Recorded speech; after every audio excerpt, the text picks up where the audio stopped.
I'm in the car headed to the Boundary Waters. Actually, I'm on my way to pick up Stu, who's the guy going with me. I don't know how many more wilderness trips I have left in me. I really planned this trip expecting both of my sons to come with me, and they don't seem to have much interest in going anymore. So I don't know how many more I'm going to do like this. I might just be doing the RV trips from now on. But I went to college with Stu. We've known each other for, I don't know, 26 or more years, 27 years. And he went last year with me, and he's really a good time. So I'm planning on having a good time. You know, I just got back from an RV trip up north with my wife, and I am, you know, it's tough to like switch gears from RV camping to wilderness camping, but that's what I'm doing. I'm switching it over. So I'm gonna have fun. I did record a little bit of the planning. I've got everything packed up.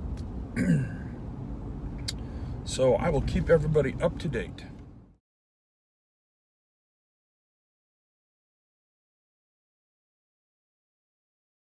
We arrived in Ely about 8:30. Not long after that, around 9:30, after a stop at a bar, we arrived at Canadian Border Outfitters. The office was closed, but they had left us directions to our room. We found our room, put our things inside, and then hung out in a social hall or some building they had for us to sit in until we were ready for bed.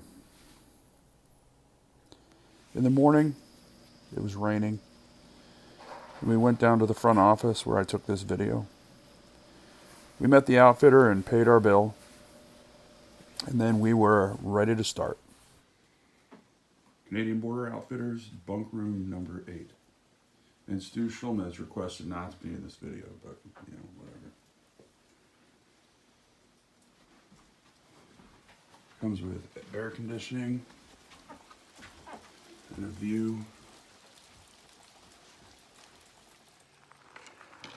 Like one entry point.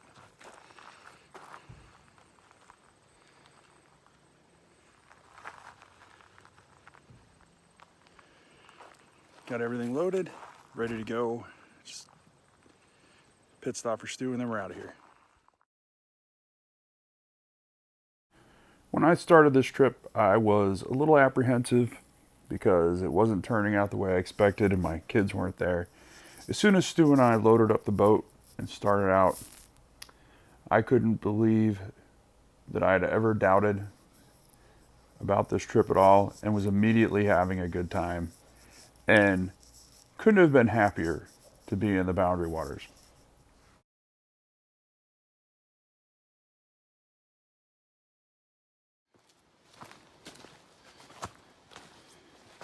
Our second portage into Lake 2. There's 2 portages in. And Stu has taken it upon himself to take the food barrel and the canoe. I've got nothing. It's a really easy portage for me.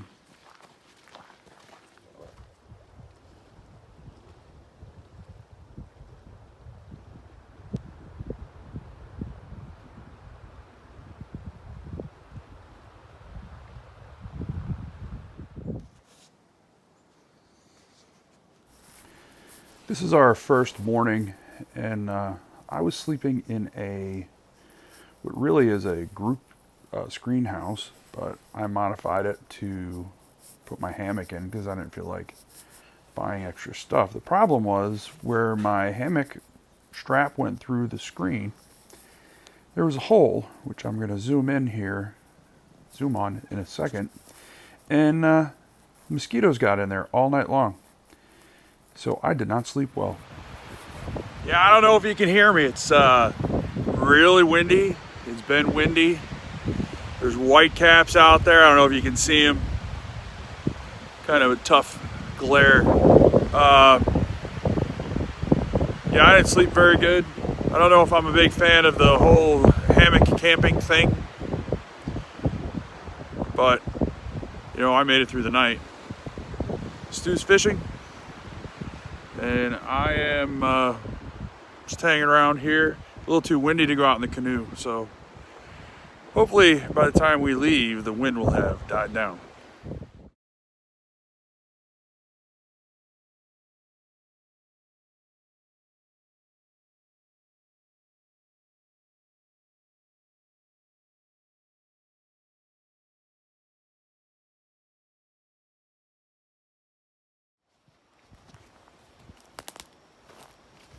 So I am in a forest that is recovering from a forest fire that happened, I want to say 9 years ago. And I actually was here 2 or 3 weeks before this fire took over on this exact lake. And there's still evidence of the fire. You know, you just walk around and you find charcoal on the ground and burnt sticks. And this fire was the Bwca Creek fire. And I think, I'm in the boundary waters, and I think what happened here was they came in and they tried to save our campsite because a lot of the campsites were closed because of it. And I think the Forest Service actually created a fire break in this area, and they saved our campsite because all around the campsite looks like this. And then our campsite is still a stand of pines that didn't burn. They got really close. And you can still see some of the burned trees are still laying around here. And then I came out here the next year and I walked through an area that burned, and you know, the ground was just like charcoal and nothing really was growing, and the trees looked a little bit different and they've since died. But it's interesting to come and see the cycle of regeneration. There's some more burnt wood, and then really what's growing in here are these birch trees. And then we got more birch over here coming in, which are known to be some of the first trees to take root after a fire. But there's a lot of evidence of the fire still, even though it was so long ago, like 9 years. It's pretty interesting to me.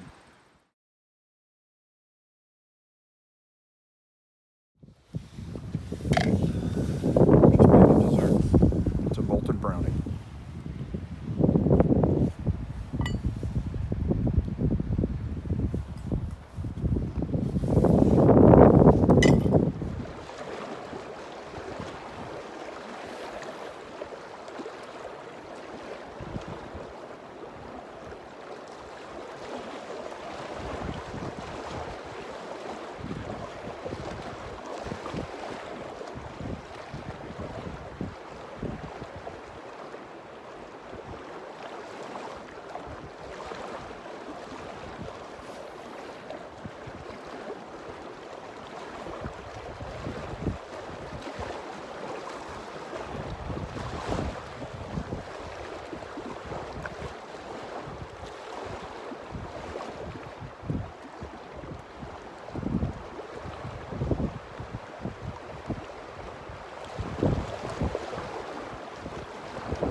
Kind of tough in the wind.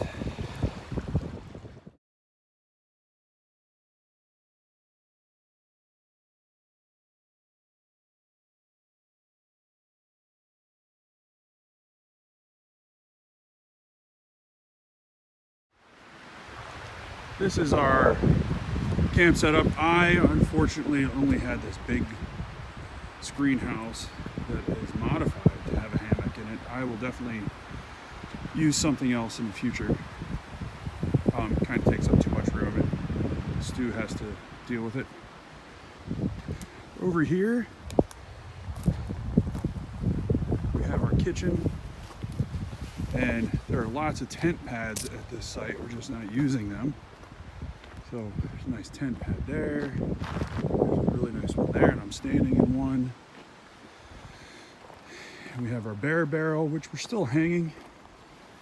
My chair, and then, you know, I use the Boundary Waters fire grate.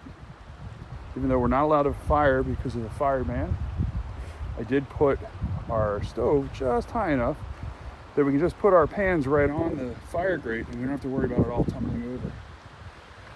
But come down here, you can see this is our nice landing. Stu is down here fishing somewhere. I caught a fish this morning right next to the canoe on the other end. Stu hooked up last night but got off right at the shore. We'll call that he caught it. Down there are some people who came and visited us today. And this is the terminus of Lake 3, and right there at that rock is the beginning of Lake 4, I believe. Actually, upon further investigation, we were just on Lake 4. I was close to the end of Lake 4, actually, close to the portage to Hudson.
What'd you say? I need a better belt with these clamps.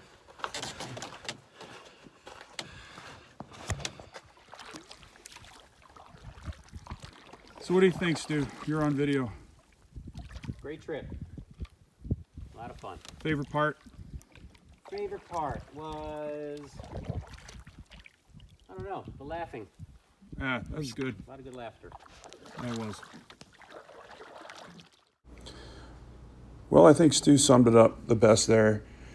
The laughter was definitely the best part of this trip. And Stu is a great partner to have out in the Boundary Waters, and I would be happy to go with him again. I think I started this video where I was stating some apprehension about going, and I am so glad that I went this year, and I am looking forward to going again next year and many more times in the future.